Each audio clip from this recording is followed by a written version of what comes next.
É só uma perguntinha. O que a gente está discutindo o tempo todo aqui é sobre a questão dos problemas com as notícias, com os conteúdos, né? Eu vejo uma situação um pouco mais complexa que vai... Não sei se já está acontecendo em outros lugares, pelo menos aqui não está assim ainda. É a questão dos anunciantes, das empresas. Porque, começando agora, né, os anunciantes a entrar na web, muitos, primeira vez anunciando com pop-up, coisas bonitas na web. E essa questão da cooperação, nesse tipo de coisa, né, em anúncio na home do Globo.com, por exemplo, você abrir para comentário, para a pessoa falar sobre a empresa, como é que isso pode, de repente, acontecer e como é que seria essa repercussão? É isso que eu... As experiências até agora, a maior parte das experiências tem sido na direção do conteúdo propriamente dito. Mas, como eu falei, e aí eu estava falando mais da minha experiência pessoal, que é de jornalismo, da redação, eu tenho essa limitação, mas está claro que isso avança sobre os produtos. E os produtos também, todo tipo de mercado, de mercadoria, digamos assim, todo tipo está se abrindo para isso. Então não é à toa que tem dono de empresa que tem blog, está abrindo blog, a GM tem o seu blog. Nós mesmos, uma das experiências, quando nós montamos esse redesenho, essa redefinição, a gente fez uma pesquisa sobre como estavam sendo feitos, como estavam sendo usados esses instrumentos, essas ferramentas. Uma das coisas que eu achei mais interessante na época foi no Guardian. O Guardian tem um blog chamado Blog do Editor, em que eles contam como um jornal fecha. Um jornal impresso. Eles têm uma reunião de manhã em que eles fazem uma primeira reunião de pauta para ver qual é a ideia geral do dia e tem uma segunda no final da tarde, início da noite, em que eles veem a evolução das matérias. O Guardian simplesmente fez um blog em que eles contam em tempo real, em tese, o que está acontecendo ali.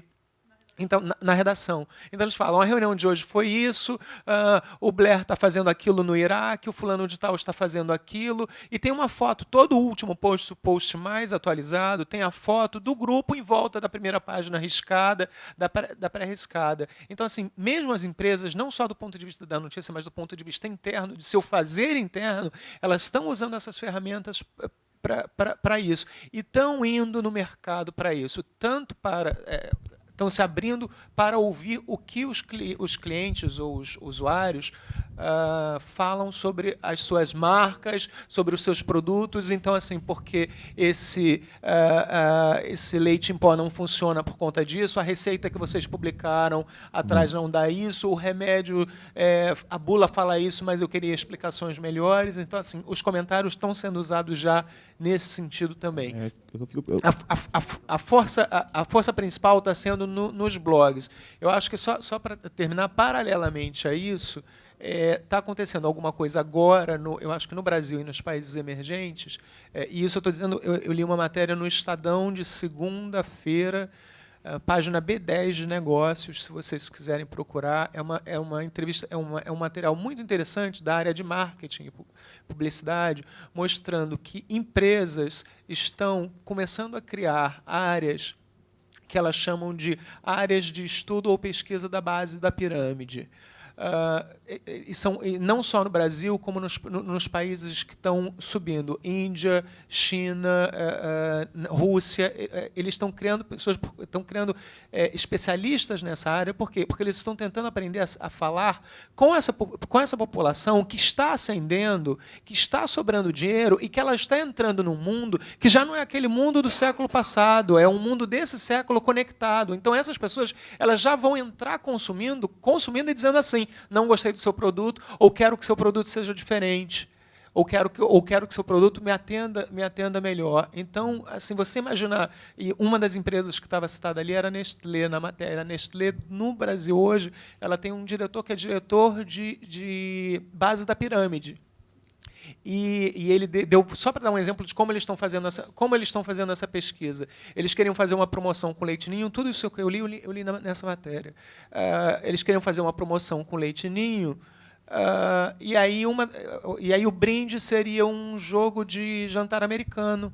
E aí, esse grupo de pesquisa percebeu, usando essas ferramentas, mas também indo a campo, eles perceberam o seguinte: a maior parte da população de baixa renda não tem mesa. Então, se não tem mesa, não tem sentido ganhar como um brinde, não é aquilo, eles querem o leite ninho, eles querem o leite em pó.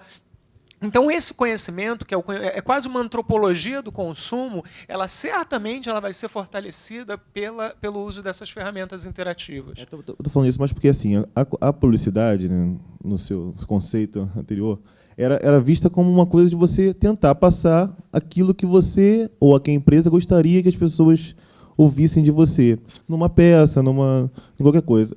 E isso, se passar a ter essa cooperação nesse tipo de mídia, também vai criar um problema muito grande, porque tudo isso vai ser quebrado, todo esforço, todo aquele conceito, aquela construção que, não, tudo bem, vai se basear em pesquisa, em conhecimento sobre a empresa, mas que, no fundo, parte do que a empresa quer que as pessoas saibam, vai ser quebrado, porque um ex-funcionário pode chegar lá, a empresa passa que é tudo isso, mas quando eu trabalhei lá eu não tinha almoço, eu não tinha nada, eu não tinha condições de trabalho, eu não tinha não sei o quê, e um anúncio que o cara botou ali, um comentário acaba com tudo que o cara fez, entendeu? É isso que eu estou preocupado, né? Há uns 4 ou 5 meses, a Wired publicou uma capa dela sobre transparência. Outra coisa que acontece nesse mundo conectado é a necessidade exagerada de transparência nos processos e na forma. E as empresas precisam aprender a lidar com isso.